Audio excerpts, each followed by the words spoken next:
آية أني كلم. أعوذ بالله من الشيطان الرجيم.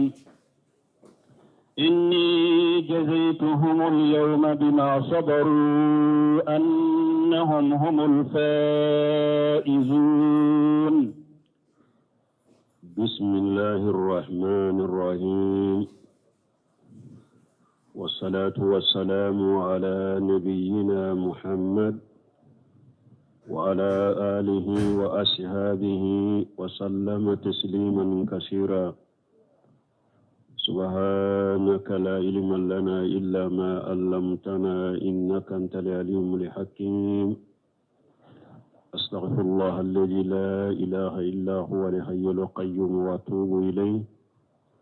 اللهم انفعنا بما علمتنا وعلمنا ما ينفعنا وزدنا علما. آمين. اللهم زدنا. biye shibiri suye hijiriya bakele ani kemenani ani binani ani saba shaharu rabiul awwal minye hijira sankalo sabana bisunye o sabana de miladi na sarau ka jate ba fulani mugani kele sankalo tanna bisunye o konontonnaye ambe bako jikoroni golofula masjid salamu kono. A'udhu billahi minash shaitani rajim. Inni jazaytuhum al-yawma bima sabaru wa annahum humul faizun. Ni fora aya dode nofe dresu temene aya intemena ni ala ko kafiru ni ciyalikelaw ma jamakulu do tumbe ne ka jɔnw na u b'a fɔ olu tigi ye ala de u limana ni ala ye ala k'u ka junubu yafu ye ala ka hinnu la aw tun bɛ yɛlɛ olu la de a y'u kɛ tilonkɛfɛn de ka yɛlɛ u la darisu tɛmɛnen kumana o kan bi ala ko inni jazaytuhum al-yawma bima sabaru ni ala ka jɔn ɲuman minnu n'a aw tun bɛ tilonkɛ kɛ n'u ye ka yɛlɛ u la u ye sabali min kɛ a ka tilonkɛ in kɔrɔ ka sabali min kɛ a ka yɛlɛ in kɔrɔ n'a tun bɛ tilonkɛ n'u ye o sababu la bi ni ala y'u sara don juma qiyama أي ألا أجاكم له إني جزيتهم اليوم بما صبروا أي ألا أجاكم له أتم بينك جنون كتور منك واستهجائكم بهم أنا أتم بتلونك منك نويرة نو سباليرا أكرو بين ألا فنا يوسرا أنهم هم الفائزون كو أولو دي نيورو سروبغاوية olu de bɛ nin yɔrɔ sɔrɔ kiyama ni kunnandiya ye ani kisi ye wal jannati wan najati minan nar olu de bɛ nin yɔrɔ sɔrɔ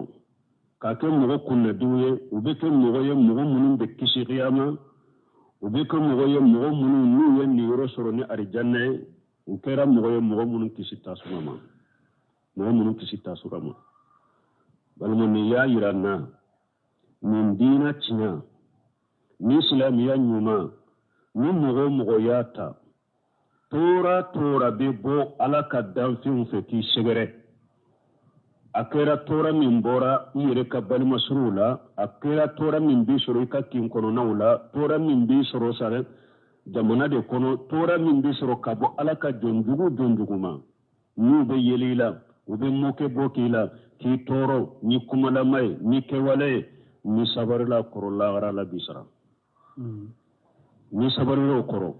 lahara e de ye mɔgɔ kunnadi ye e de ye mɔgɔ kisilen ye e de ye arijanaden ye an bɛ ala deli ala k'o kan ɲɛ قال كم لبثتم في الأرض عدد سنين على بافويا يقول تعالى منبها لهم على ما أدعوه في أمورهم القشير في الدنيا mu'minu ni ala yi fitini munduma jiya kono nu faratula uka shi kono nala nu ma ke bato ka ala bato naye ewa ala bina utigila mo abenu hakili jegi uka nimisala munu uka shi chiya ika jiya nyana ya kono uma ala bato nu tu sabalira si hakke min duru ma nun tu sabarila ka ala bato uka si fitini inkono uka si suruma inkono utumben ni yoro soro kiyama komi ala ka jonyumo yen ni yoro soro chokomi qal ala bafuma kam labistum fil ardi adada sinina aw yasa hakke jumake dugu koloka kam kanat iqamatukum fi dunya aka jiya shigi ay hakke juman shigi jiya kono munu faratula uka su kono shi hakke min durma jiya kono numa abato abara ala batola anika ala kelenke bato donc yawmal kama do ala bu nyininka aw yesi hakke juman ke jiya kono قالوا لبثنا يوما أو بعد يوم فاسأل العادين قالوا ويربافو لبثنا يوما أو ندون كلن دك جيا كونو أو بعد يوم وبدون يرم الدفا ما هذا مدين هذا مدين سيجا نصرون نجيا نما يكونو يسيجا ينا تشوكو ni jora qiyama keneka ka qiyama ka siranya fiuna ka geleyaye yesa hakke min yanama jiya kono abe dogo yaynye korode emaye ni munu sara ka do kaburu kono har mu ye samba kele samba duru de ke kaburu kono nu kunana ka jo qiyama keneka ube mun fo man basna min maraqadina haja ube kaburu kono na hakke ke komisi no gode tanke qiyama kene joro ko munum be geleya ko munum be nu yera yesa hakke min ke jiya kono abe dogo yaynye korode yesa hakke min ke kaburu kono abe dogo ya inye korode qiyama siranyu kama were ba fa ma fu ke jiya kono ni dem kelente ube don tilance ala ba fu ma fashal adina ayu jateli kelawnya ninga ne aw yere ta kashi hakke do jiya kono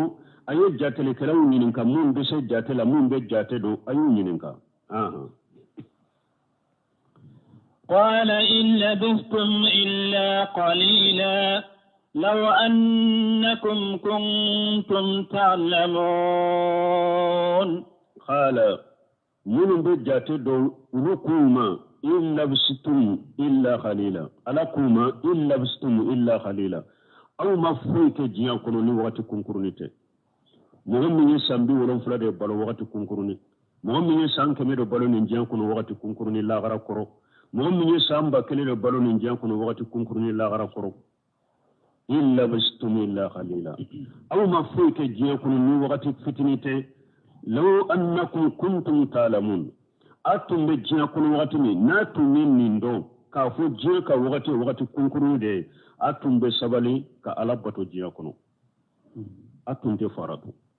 na tunya do ko jiya ka shige ya wakati kunkuruni de jiya tun ta masra shaytani tun se ka umarasa nin do tun te se ka umarasa an tun be sabani ka alabato puru akan ni yoro soroya ko me alaka jomuno yen ni yoro soro chukome me ni ya jiya wakati fitini nchiya na ubolo au tun to ode do mene ana na do kiyama kene daga ko jiya belo ya jiya nyana mai wakati kunkurunde ana no do yande na tunye nin do jiya kono atumbe sabali ka ala bato munum bawna fa yanna be kishani bato mununye أفحسبتم أنما خلقناكم عبثا وأنكم إلينا لا ترجعون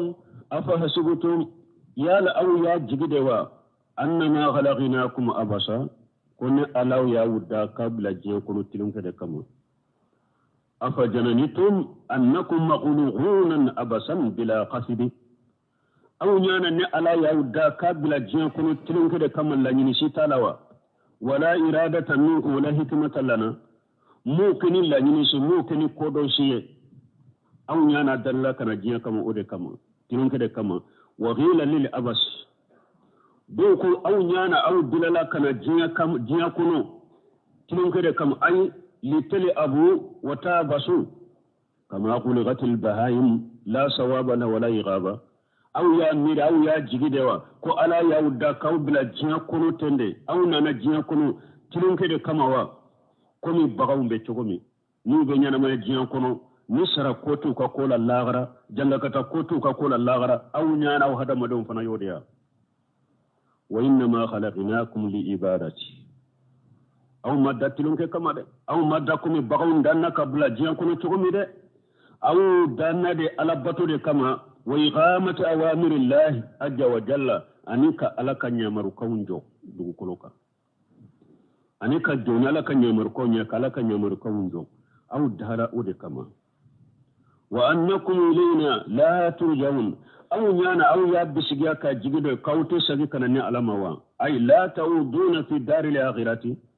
aw ya miride wa aw beton ni janya de kunat atesa kanane alama la garawa abikum ni ala ya fuwa ya wari kunu ayya hasabul insan an yutraka suda yani hamalan yana hada madanya miri ko ala yidda ki bila jiya kunu tede ya ala bam hada madon da ko bila jiya kunu tede hada madon bin jiya nyana mo yade kunu ko de ba ko fe so min da labbe ilabbe jiya to mo shikatilon ka yoro kan nin dugu kunu fese kan ni sanka ba wono fula ko ke bili mu sanfe ka baju bole ka iru fu ka dampe unda hada maden kan nafali kama hada maden fana ka jatela ko be nyana ma jiya kuno ki sago fo ki sago kete ki sago fo ki sago ke ko oya banne lagara mo mi nyo mi ro bori ka killa de o bi ka killa de alaka dugu kolo sanfe la te mo shika tilon ka yoro alaka sanka ba ma bila mo ka ni tilon ka yokoy ko de be nono no fe ni mɔgɔ min y'a miiri ko ye dara kabila jiya kono tilonkɛ de kama ko ite sagi kata alama o bi ka hakili la dɛ فتعالى الله الملك الحق لا إله إلا هو رب العرش الكريم فتعالى الله على سنيالين دو كبومما كهدان فندا كينا تجيا كنو تلنك كما على سنيالين دو كبوما فإنه الملك الحق المنجه عن ذلك ala de marali kila min kam marali ya cinye ala senane do kaboma de ka danfenda ka hada madenda kina tin jiyo no nyana kono tilonke kama ala senale do kaboma al malku li haqq marali kila cinye la mai ala de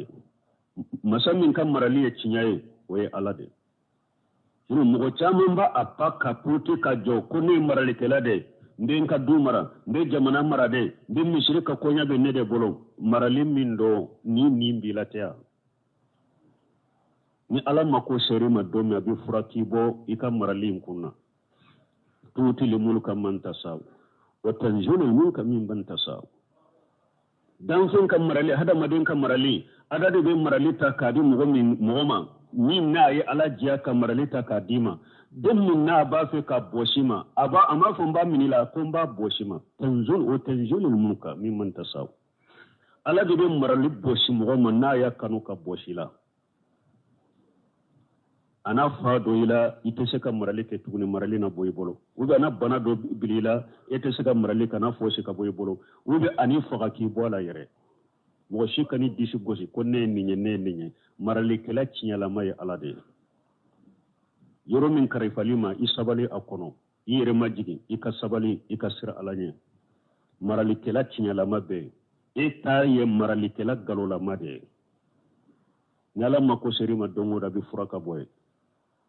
marali kela cinyala ma way alade la ilaha illa huwa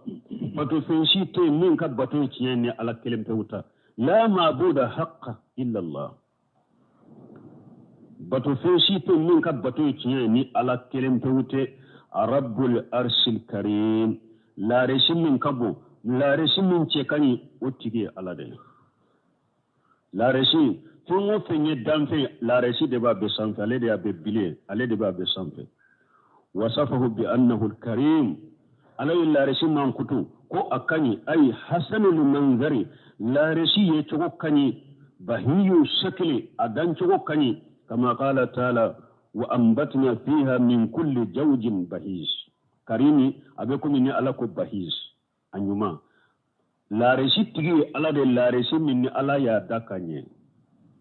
وتيجي على ده ومن يدعو مع الله إلها آخر لا برهان له به فإنما حسابه عند ربه إنه لا يفلح الكافرون ألا بافاني مسامين كورتا لندو نمغمي يفين ورف باتو كفر ألاكا ألا باكي كاكانكاري دايه أبي كبار يفنا كوي فلان كفويا منك كود دلا سيتي بولو ألا دلاتي فلان كفويا لا دلاتنا يفلان كفويا ألا كو من يدو ما الله إله آخر ni mogo ni ye bato fengwere bato kafara alaka u ye bato fengwere bato fengwere ya wele kafara alaka parce que bato ye chogoya fulade du'aul masailatu wa du'aul ibada du'aul masale munye kata kaburu tigima ka deli ko aka garjage ke ela ko aka dendi ema ko bana bela ake e furake ko sanji ko ba ko dugula kaburu tigi ka sanji nati uba fonninde ma du'a wal masailatu ni mo min yennin ke ka dan fen do wele ka far ala kan ni chogola o du'a wal ibada ubi tara kan tigili kaye ka sujudi baye ka kulunkuru aka kaburu ka ko e ba ka barka ni be to ko du'a wal ibada awa ala ko ni mo ni fen wore de wele ka far ala ka ubi ye fen wore batof ka far ala ka la burhana lahu bihi ala ko delati bolo wala de della siti bolo fulan ka foyala duawul ibada delati bolo ala duawul masaila do delati bolo ala awa ni delati bolo ala e yere de ya tige kunna ka galon tige ka ketto nyali kalaye ka fenwore wala ka farala ka ketto nyali kalaye ka ke mushrike ka fenwore bato ka farala ka ala ko fa inna ma hisabuhu inda rabbi akoy sarabi tigala bolo lagara ika kurusili be ala bura kore munye ika sarabe ala bolo lagara ala bi sara lagara bi janga kata lagara munnan ko janga kata dero fa inna ma hisabu inda rabbi ika janga kata lini ka sarali abi kurusi ti janga kata qiyama kinaka innahu la yuflihu alkafirun awa kafiru te ni rasul lagara de e kafiri de mo be fenwore wore fa kafara ala ka kafiri bato kafara ala ala ko ito de kafiri ko beki tafo beki take nimba ka kaburu barka nyina ko aka take nimba ka sheba nanina ko aka take nimba ka joson na ko aka take nimba ka somayala ko aka take nimba ka sufiyala ko aka take ko ala na nyana bolagara mo ni kaburu tigi gole ka fara ala ka ya batu ka fara ala ko ito de kafiri Allahu akbar eka tanya eka ata ita anyana bolito fu yelagara fo ala ki sara jannabala anyana boli yodere mushriku ni sarani aka kurusite fo yellagara ki ibla jahannaba kono ki duma kono innahu la yuflihu alkafiruna parce que kafiri fanate ni rasulullah gara kiyama kene ka min kadi kafiri ta soro ibe siran min yodo bi soro wallahi kuro dinde ala kan kisi kafirani mushrikiyama de la cité soro mushrikiyara mbalima وقل رب اغفر وارحم وأنت خير الراحمين ألا مسمين كورتا لندو أيام بلا سراء أنكرنين دوافو وقل أقول محمد كافو ربي أغفري انتيجي ألا يكين كجنوب ستراني كيافا الأغفر قفر مستنق من المغفرة مغفرة نجي بانكو فلا ديدو نو بتا كele yoro la uva sori ukuna abe fen fulanya abe ku sutura ka bo tilema ani ewa finye awa be ke sababu ye ka do ku kono ani biye ni bamuru nunu fana ni nyogonche ko fula yera la abe sutura abe ke sababu ye fana donc kikisi wo junubu to fana ibe junubu ke ala be sutura la ko fa ba ya faye wodi ato hatani kwa kanuni ya kono ako wallahi law alimu qabiha sharirati la ba salama alayya man yalqani akabaitu la kayr majigi ako ale ka tonyogo na ka jenyogo na ka teru ko ba ale bonya chogomi ka karama chogomi ko wallahi gundola ale be kujugu munke ko ni ale ka teru na ka jenyogo tumbodo ko hari nuna ale be nasira la utumbe utente salamu bilaka ko tunte salamu bilale ka yere tanke kujugu munun ba ale bolo gundola ni ale ka teru na jenyogo tonyo o kalama ko nu tumboro kalama hari ute salamu bilale ka nuna benna do ibe suke ka junubuke kilela ibe junubuke ala bi sutura la mogote bo kalama e pini tubira na ya faye wode alay wode to salafu salihu doko akunni kasa tumbe junubula ko mogotunte sega gere wulula uka junubu kasa ubolo waye salafu ka kume awon tiledu ni kasa tumbe junubula ka kilo tanto ini dowte ibu ka junubu kasa me mais ala de masaye ibo junubu ke suni tile gundola mogote bo kalama ala bi sutura ka abaya faye antigi ala ikan sutura ikan ka junubu ya fanye warhim ala ika hinnana wa anta khairur rahimin mo be hinna ede hinna likela be nyumaye ede be hinna kateme hinna likela beka ede kanyi kateme hinna likela beka ala ika hinnana an yusaddidahu yuwafiqahu ala ka hinnana ko adoye munye ala kantile kan sabati an ka fotawla anan ka keta ubala la tinakum ni ala hinnala ka jonnade abila sabati ika fota ni keta abi sabati tinya de ka ala ko kanye amin tafsir surah an-nur wa hiya madaniyatun bismillahir rahmanir rahim سورة أنزلناها وفرضناها وأنزلنا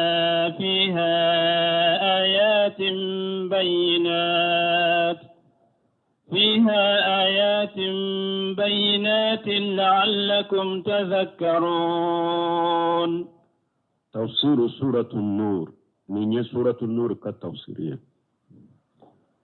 من سورة با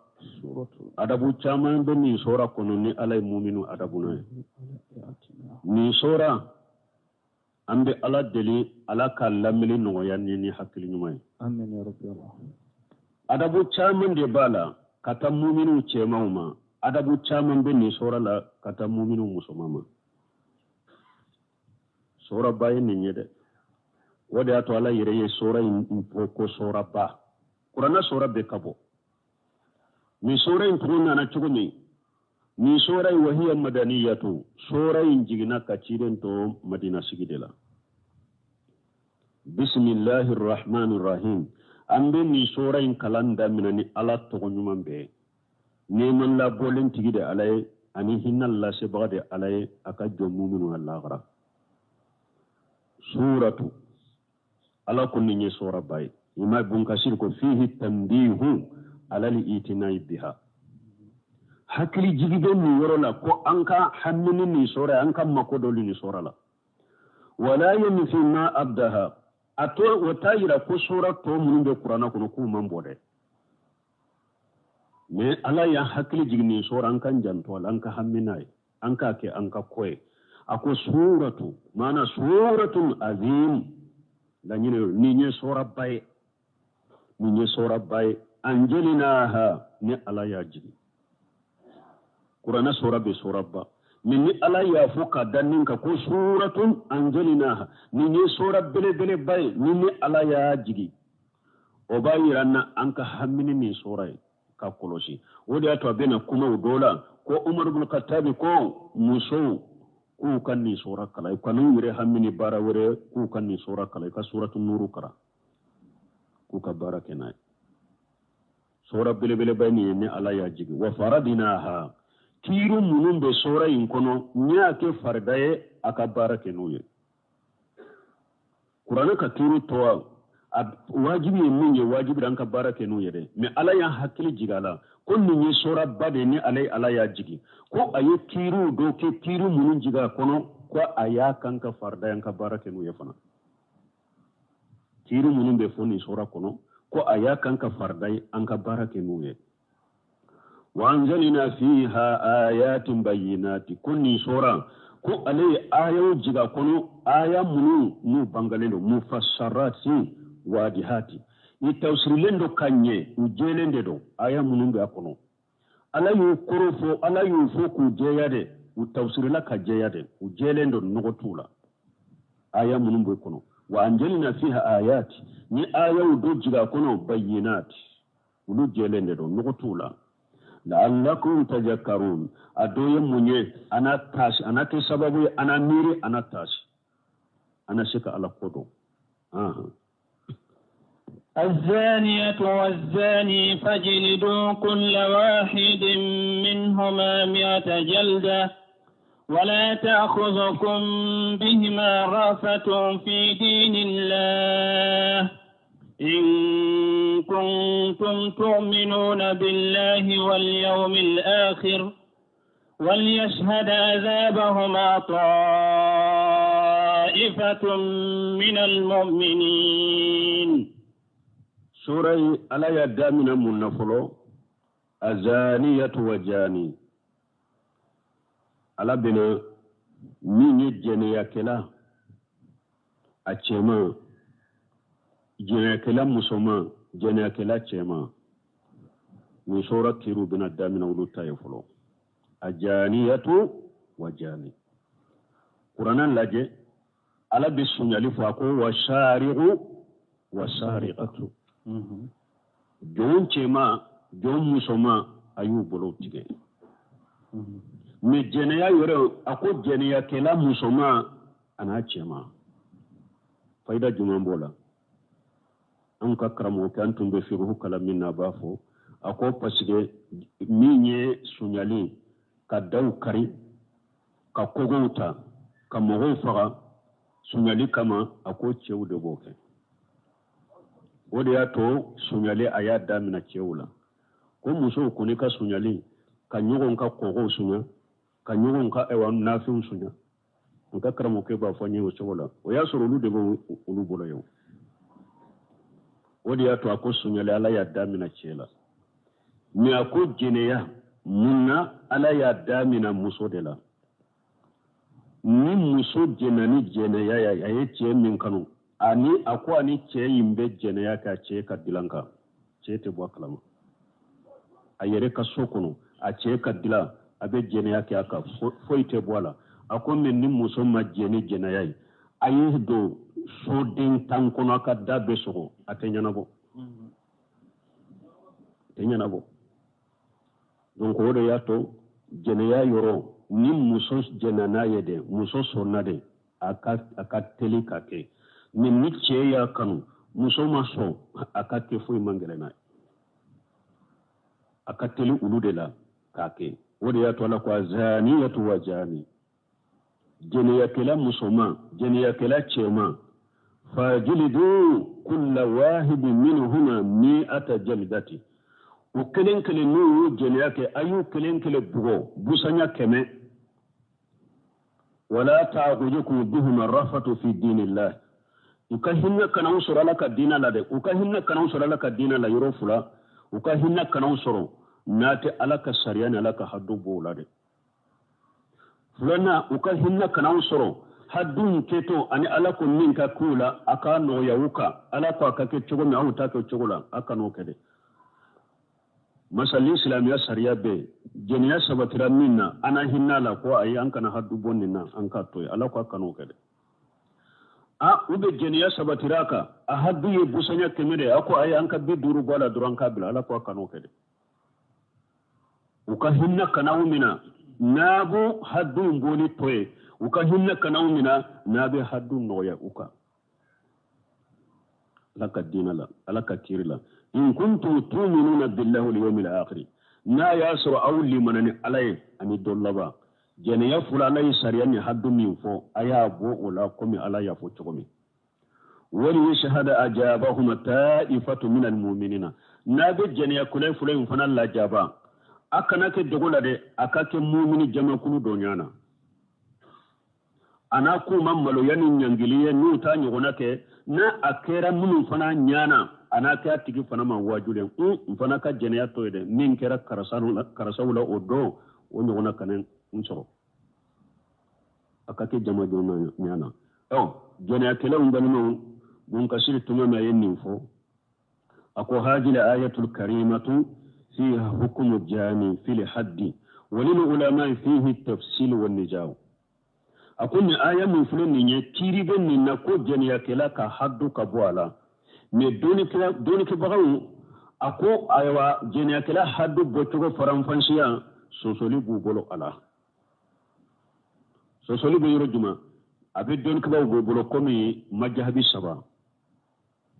ni jeniya kela cemado musomado abalu yara aye jeniya ke mi amafuru ni cedo amafuru musoda ye jeniya ka amafuru busanya kemebe boala ni jeniya sabatiraka busanya kemebe boala hadisa sahalen nana ubena fu wa taqriba amin ani anka ge kabo jamana kuno sankele akana se jamana la sankele waye na mafuru busanya keme ani kage kabo jamana kuno sankele na yasuru jeniya kala ce mana musulman ufurula furu sabatile furu sahale baligudo horondo afurula furu sabatile na abe farakiru de ber ewa ambe kabakuru de takato ka boni kabakuru e fo katasa munna ni kabakuru fara do ka kanake bilebele babaye ni ya acci shi akale na besa akanake fitini fana na be mi atesa chamanceta ambe to ka boni kabakuru de komi wulu be faga chomi fo kata faga ka saka nembo jana mani de munna silamiya sariya ko kabakuru kake kabo ka farikuru late ko pasike jeniya kila fule ni jeniya ke abe haketo la wajib boto farikuru bedebe damusoro wodi ato fagali fana illa jabato fana farikuru fambe kala jabasoro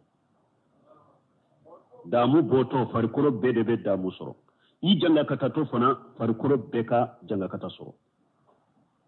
be farakeru majabi sabaimbe oka ni afurula ni mbaka doro farakeru ludero me amula bune hambali kan majabi la le baka ni jeniya kela furula achemana musoma ko ewa ambe busanya kemede bwala okofe ka farakeru ayesu solim famu majabu to ni etaye fagali wasara busanya keme to hotoye me amara bune hambali kadi majabi la busanya keme boyla okofe ki farakeru wasabatira ali ibn abi talib fana bolo ufana yu kaddeli lake ni hadisa dode ni kuma sahale jamhur be minka tumam bun kasiri ayen nunu fo awa ako hadisa sahale na fi shehiheni kabo abi hurata bolo wa jayd ibn qabil al-juhni fil arabiyyin la zaini ataya rasulullah sallallahu alaihi wasallam fa ghara ahaduhuma ni nyaayira jamhuru ka delile bun kasir fule ko de fofolo munun ko na furula abe farakiru de doro bugoli taka ako arabu kuno arabu gusu mo fula do de na cide ma sallallahu alaihi wasallam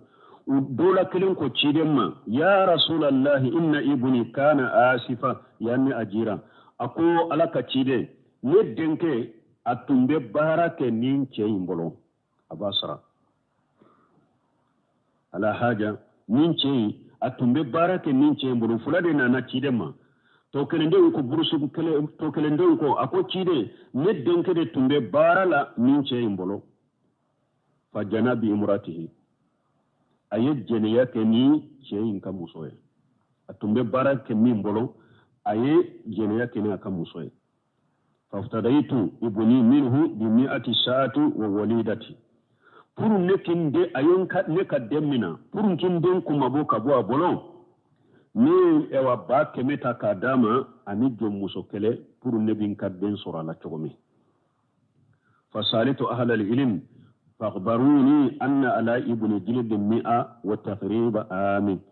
me doni ke bawo ye ne kunna foni ko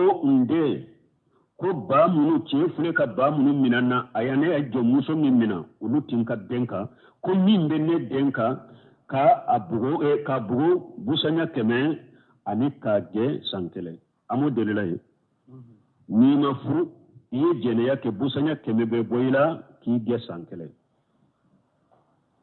wa anna ala imrati haja don ka ba ya fonye fana ko nin ce mu fule ni ne ka denke jene ka muson no fe ko abe ce fana muso ka arajuman farakerubi ko farakelu ba le ka muso ka pase ale ka muso furula fa qala rasulullah sallallahu alaihi wasallam tumami ce yanni fo kidanye alaka ciden ko walladhi nafsi bi yadihi akun kalmanin masannin be masammin bolo la aghdiyanna bainakum bi kitabillahi ta'ala ndikiri tige ani nyogon ce sisa ni alaka kitabuye ndikiri tige ani nyogon ce sisa ni alaka kitabuye alwalidatun walqanamu raddu alayka ika jomusu mindira chema anika bakeme akawulu sagima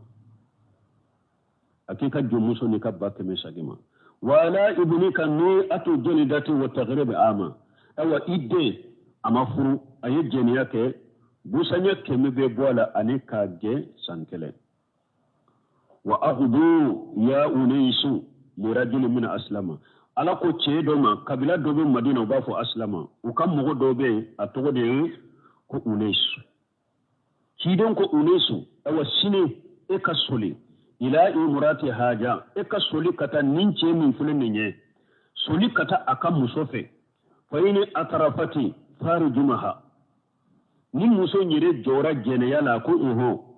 ni kamale nye jene yake ikale farakiru faqada alaiha fatarafati farajamaha dugu jene unesu soli la kata ce in ka musofe atara nyinin ka a muson ko akera jene ya yere ya sabata yere ka ya farakiru bugoli fora yawa bugoli mafoya donc jamhuru ka de la fule ka funi furula farakiru ni beke me busanya kote ako fi haja dalalatu ala taghrib jani ma jildi mi'a ija kana bikra lam yatajawwaj ako delila be minna ni ewa mu'min ye jene yake akabugo busanya keme na mafru fa man ja kana muhassana wa huwa alladhi qad watiya fi nikahi sahihi wa huwa hurru balighun aqilu fa innaha yurjam ni mu'min ye jene yake ekera muhsani munye musummi ni cheyi je nyogonya ni furu sahalenye cheyi ni horoye balighudo haklimado afurula donc ni mu'min ye muso ya je nyogonya ni furu sahalenye eye horonde eye balighude ye haklimade fatotiye farakerulu debe eka awa ni musummi fana furula furu sahalenna ce jera inufe furu sahalenna iye hakilima iye horoye farakelu de be fanaka wani ibn abbas anana abdullah ibn abbas ibn anna umara qama fa hamidallah wa asna alayhi summa qala anana ibn abbas bolo ko umar ibn khattab ka to khalifa yala dondola e kutuba kala awulila kajo kala tanu katanu lishabi alama summa qala amma badu وكف عمر كونين انتمنا أيها الناس أكو هذا مدون فإن الله تعالى باس محمد صلى الله عليه وسلم بالحق وأنزل عليه الكتاب على أي تشيدن تشيني تشيادي أي محمد تشيني تشيادي أي كتاب جيكاكا فكان فيما أنزل عليه آية الرجم ni qur'ana min jigna cidenka atumba kono farakiruni aya tumba kono fa qara'naha wa awaynaha ورجم رسول الله صلى الله عليه وسلم ورجمنا بعده يادو فركرني آية كل مغمي جنيا كافر لا كفركر وتقرأنا كنو سيسالي ناتومبا كنو كقرأتو سيرك بولا قرآن توسلي يادو أفنا تلالي ندو قرآن يردو بي كنو توسرا نكيري بي وبون مثاليا كنين فركرو لي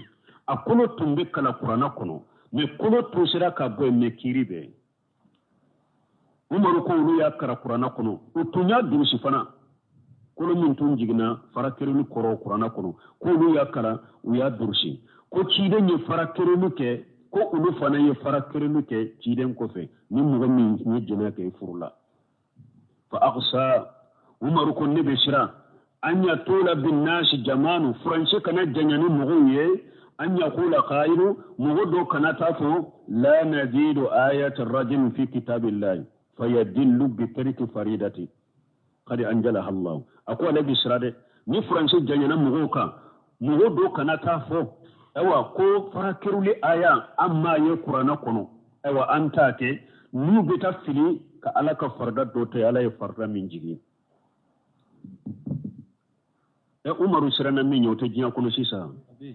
qur'ana aya jelembe fu dola yere do wunna kariya yere ka mudi ka qur'ana aya ka koro wore nyinula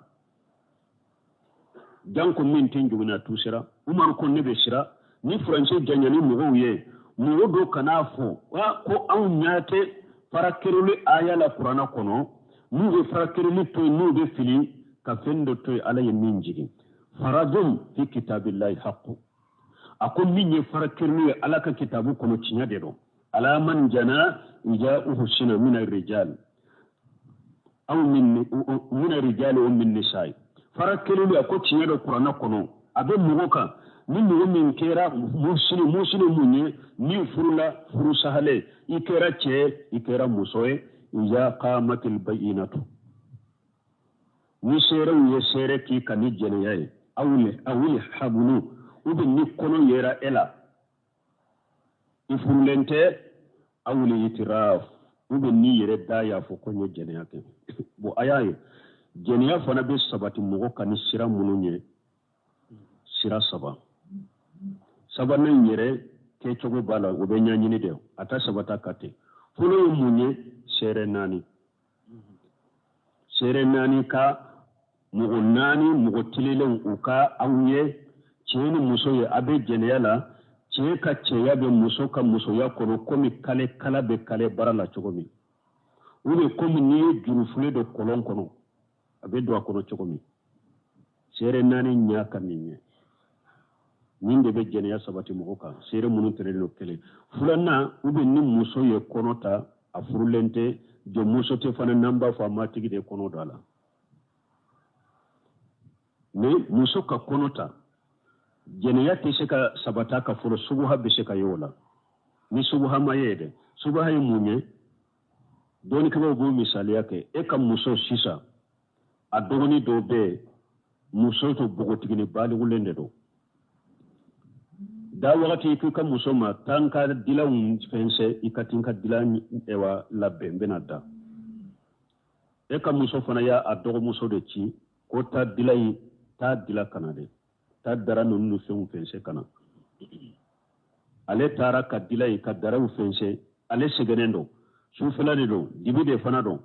folo la nin kuran ko ni fente so dibilendo do ale fana dila fense yoro me segena fana ale fana ya da dilanka ko be lafiya doni ka wule shi no yata sinu ya taliminke e ce nana e nyana iko ka muso ka ta dilan la bale de do i serama e nyani ka muso de do ja muso doni do e serama no kera kono ye uba fonni masubuha haddu taka ama jeni yake ni haddu be kaka haddu taka uba fonni de masubuha haddu te yaka nina ube adona bodo de muso ja kwa karabata katana yuro dola ka ja kwa ka janofe ode kera kono ye subha de ni fana haddu taka puru kono na yera muso la ni cheta bolo ka sabata ko jenale nunu de be korosala folole akana soro mugo do de ya ja kwa ka janofe ube mugo de ya takatana yuro were la ka janofe ube akana soro mugo do ya miri aka muso de ajera no fe jale ka muso te haddu te ya ka nununa ube ayeche kan lawaji da ba haketo ayeche do de kora jila lawaji gora jin kono aleche lawaji takadon ni aka muso ya e ko ode tara denson kono ka ke denye jene ya haddu taka na kunne kono tanini sababu da sabatira haddu taka habdu kono tesheka haddu wajibiya muso ka foni mbede be la jala folo ninni sima yalare ama karba subuhate ama chela wajito ka do ayirela ko nu kera kono wote bo yewa mo do de jera no fa ye konota cheta bolo jomu sote namba fu matigdero donc jene ya be sabata kan habuluye anye ko mun fo no boray bo sabane al itiraf ayire ka fo nye jene yake bo shobul silabu ntemiya ako kata chiden tile fo ale wakati jene ya ma sabati mo kan sere nani jene ya ma dele ka sabati mo kan sere nani kata fo chiden tile fo ale tile jene ya ma dele ka sabati mo kan sere nani jene ya kila ni chiden ya bugo ba ya farakiro ayire de be na konye jene yake ayire de daba sabata ayire ka ne ka fo sere nani de ya sabata kai parce que jeniya ala ya geleya de ka garanti de ka fo karasanya ye jeniya ala garanti parce que na sabatri ka i kanyana ma ya ciyana i togo ciyana hari buruju alla gosili te buka wodi ato ala ya geleya hunni yere nen ka fo be sere nani umaru tilela nko mogo nani unu ye sere ake mogo do ka ko ye jeniya ke umaru ye mogo nani ayu kelen wole sabai mbe ko an ye cɛ ye muso kan cɛ ka cɛya bɛ muso ka musoya ko kala a bɛ kale bara la cogo min saba in bɛ y'o fɔ a ye naani naani wele naani naani ko tiɲɛ la ne ye cɛ in ye muso in ka b'a yɛrɛ lamaga komi n'i bɛ jɛ i ka muso nɔfɛ i bɛ yɛrɛ lamaga cogo mɛ ne ma a cɛya ye muso ka musoya la dɛ umaru ye mɔgɔ saba in bɛ bugɔ busanya 80 a k'u ye nkalon da cɛ la saba in bɛ bugara busanya 80 kelen in bilala parce que ale ma jɛnɛya in fɔ ka gɛlɛ dɛ komi a sere naani bɛ na ɲɛfɛ n'an sera o yɔrɔ la an bɛ faranfasiya dɔ fara kan k'a fɔ ya dɔrɔn jɛnɛya bɛ sabati mɔgɔw ka nin ko saba dɔ la kelen de sere naani u bɛ kɔnɔ ka yila subuhate wa u bɛ e yɛrɛ k'a fɔ ko n ye jɛnɛya kɛ وقد أمر رسول الله صلى الله عليه وسلم بالرجم المرأة زوجة الرجل الذي استأجر الأجيرة كافو ko farakirinu be asabatilen be dina kono sariya de do cɛ min ɲini ewa kamalen tun bɛ baara k'a bolo ni kamalen ye jɛnɛya kɛ n'a muso ye ciden ye o cɛ in muso farakiru parce que ale furulen do ka kɔrɔ ciden y'a farakiru lamma jɛnɛyati mali ajir tuma min a ye jɛnɛya kɛ ka fara ka baara kɛ den kan warajam rasulullah sallallahu alaihi wasallam ma'ijan wal qamidiyata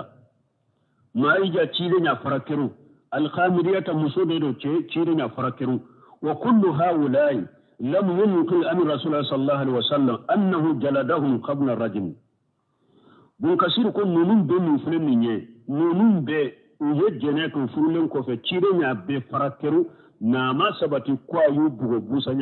بوسانيا كمسانا كو فركروا أباكي كمونفو نكو بسكي جمهور باكاري نمين بفركروا بغونيتي تالا awa ko cide yin nunun bai farakiru an yi ce mun fo akan muso ma'aiji cide a furulen ku cide ya farakiru qamidiya furulen ku cide ya farakiru amma sabata kwayin nin kelen goshi amma busanya kame bula folo sana ku farakiru wa inna ma waradat al ahadith shahihatu al mutaaddidatu للطرق والفاجئ بالاقتصار على أراجمهم وليس فيها الذكر للجلد أكو حديثا منون نانو كتبارا لا حديثا منون بنيون جريا أني حديثا منون جاتي لوا وكان ناتشو أنو كترغو جاتي لندو أكو بيه مسرون يليك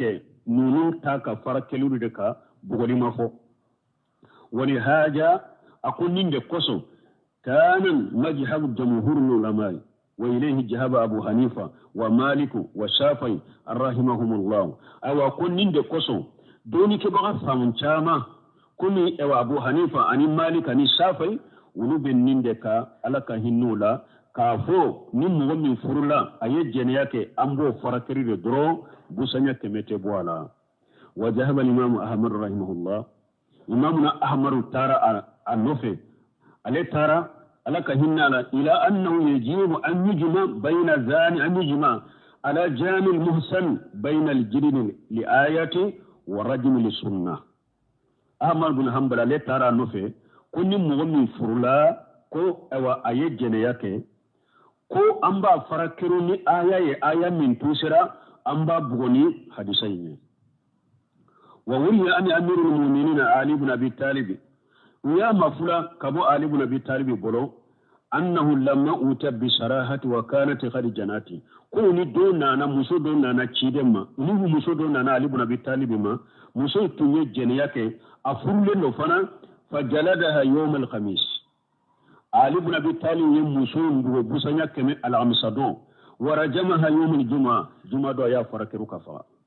ثم قال وكفي علي بن أبي طالب كو جلدتها بكتاب الله نبغو بسنة كمي نألك كتابوية ورجمتها بسنة رسول الله صلى الله عليه وسلم نيا فركرو كفغاني تيدن كسنة أنا نو بيت البن سامي تبولو قال رسول الله صلى الله عليه وسلم كو ألك تيدن كسني نما بكا خذوا عني قد جعل الله لهن سبيلا البكر بالبكر جلد 100 وتغريب عام وشيب بشيب جلد 100 ورجم أمر بن حنبل يفنكد الله يجمعه كدون لا كو تشيدن كو ايامنا كبونا على سردي مسوما وچيم مفرو اني مسوم مفرو ني جنياك بوسانيا كبه انامبو گسانكله ni ce min furula ani muso min furula n'olu ye jɛnɛya kɛ an b'u bugo busanya kɛmɛ an b'u farakeru amra ninnu fana ka dela ye nin ye mais balima jamhuru bɛ min kan o de sabatilen don ni mɔgɔ min ni farakeru ni de wajibira kan a furula ale bɛ farakeru bugoli tɛ ni mɔgɔ min ye jɛnɛya kɛ de sa a ma furu busanya kɛmɛ bɛ bɔ o fana la an b'a gɛ san kɛlɛ ولا تأخذكم بهم رفض من تفسير الزاني لا ينكح إلا زانية أو مشركة والزانية لا ينكحها إلا زان أو مشرك وحرم ذلك على المؤمنين الزاني على كجنيا كلا تشيما لا ينكح إلا جانية muso sitinya tugukoi be furu o ma fo muso fana ye jɛnɛya kɛla de aw musirikata u bɛ ye musiriki de i ma ko tɛ ala ka haramu la maana n'a donna ko cɛ a jogo ye jɛnɛya de muso ci tɛ farinya ko n bɛ furu o cɛ ma fo muso yɛrɛ jɛnɛya kɛla de komi cɛ ɲɔgɔn u bɛ ye musiriki de i ma ko tɛ ala ka haramu la sinon tɛ fura ma dɛ وجانية جنية كلا مسلمة فنا لا ينكحها إلا جاني كيشيتيني تغوكوي بو فروقاتو أكا جنية لا فو إيري جنية كلا دي كم مسوي نيغو أو مشركو أبي مشرك ري إما قتالك حرامولا parce que n'a donna cɛ ye jɛnɛya kɛla ye muso b'a fɔ ko n bɛ fura ma e muso yɛrɛ jɛnɛya kɛla de ou bien e ye musiriki ye kafiri ma ko tɛ ala ka diina la i ma ko tɛ ala ka sariya ni ala ka haramu la ni muso fana a donna ni jɛnɛya de ye cɛ si t'a fɔ ko a bɛ muso masina furu k'a to a ka jɛnɛya in na fo e fana ye jɛnɛya kɛla de komi muso ɲɔgɔn ou bien ye musiriki de e ma ko tɛ ala ka haramu la وحرم ذلك على المؤمنين على يمنو حرام يا مؤمن بولode cɛ min ni a ka baara ye jɛnɛya de bɛɛ b'o dɔn ko jɛnɛya kɛla de don muso tangale e yɛrɛ minalen ni tangale i ka taa furu ma ala y'a haramuya i bolo muso min bɛɛ b'a dɔn ko jɛnɛya kɛla de don a bɛ jɛnɛya de kɛ bɛɛ b'o dɔn e cɛ tangale e ye yɛrɛ minabaga de ka bɔ wali muso ma e tɛ jɛnɛya kɛ e ka t'o furu ala y'a haramuya i ma donc ni aya fana ye derela kɛ cɛ ye jɛnɛya kɛla ye muso tangale kana furu ma muso ye jɛnɛya kɛla ye cɛ tangale kana furu fo n'a tubira ka bɔ jɛnɛya la cɛ min tun bɛ jɛnɛya ka tubira ka bɔ jɛnɛya la i bɛ se ka furu ma muso bɛ se ka furu ma muso tangale bɛ se ka furu ma muso min tun bɛ jɛnɛya de ka tubira ka bɔ jɛnɛya la tawbatan nasuha e cɛ tangale bɛ se ka furu mais ni a ma tubi a tɛ daga jɛnɛya kɛla ka furu Sheikh anta mina ayamina ko an bɔra ayamina ko dɔ b'a la ma tafsir wal yashhada adhabahuma ta'ifatun ne tafsiro aba hakilito برسولنا والتوصيل لا إذن شكرا سبحانك اللهم ربنا بحمدك أشهد أن لا إله إلا أنت أستغفرك وأتوب إليك أعوذ بالله من الشيطان الرجيم بسم الله الرحمن الرحيم الحمد لله رب العالمين وصلى الله وسلم على محمد وآله وصحبه وسلم تسليما على الدوام اللهم وفقنا ما فيه الخير والثواب أيوة نعم